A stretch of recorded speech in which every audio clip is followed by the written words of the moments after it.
ఆంధ్రప్రదేశ్ ప్రభుత్వం కూడా చెప్తుంది, పర్యాటకం అంటే వెళ్ళి చూడడం మాత్రమే కాదు, ఒక అనుభూతి, ఒక experience. It should be an experience అనేటువంటి మాట పర్యాటక రంగానికి సంబంధించి ముఖ్యమంత్రి గారు చెప్తున్నారు. అందువల్ల ఆ ఎక్స్పీరియన్స్ రావడానికి మాత్రం చాలా అద్భుతమైన ప్రాంతం ఇది.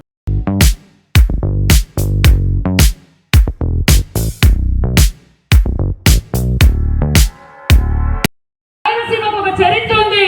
ఆ రాయలసీమ చరిత్ర రాయలేని చరిత్ర, మరి రతనాల సీమగా ఉన్నది. రాయలేని ఈ రాయలసీమ రాయలసీమగా మారిపోకూడదు, రతనాల సీమగా మారాలని ఆర్మీస్లో కష్టపడుతున్న మాన్యశ్రీ ముఖ్యమంత్రి గారికి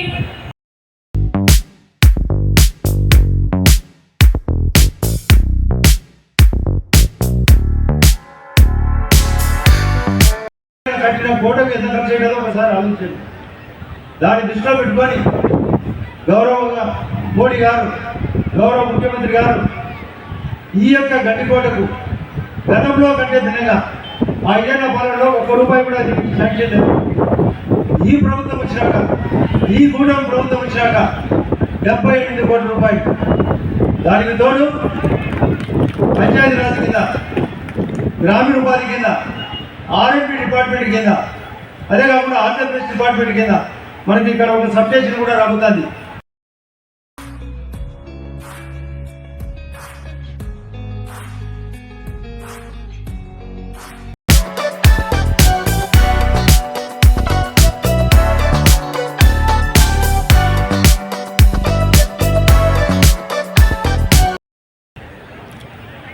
ఈ మట్టి మనకి ఎన్నో కథల్ని చెబుతూ ఉంటుంది.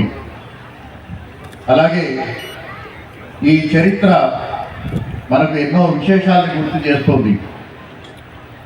అలాగే ఈ కథలను వినటానికి, ఈ జ్ఞాపకాలను బదిలీపరచుకోవటానికి, అలాగే మన నేలను, మన చరిత్రను, మన గండికోట ఉత్సవాల్ని ఘనంగా జరుపుకోవడానికి మీరందరూ కూడా తరలి వచ్చారు. జిల్లా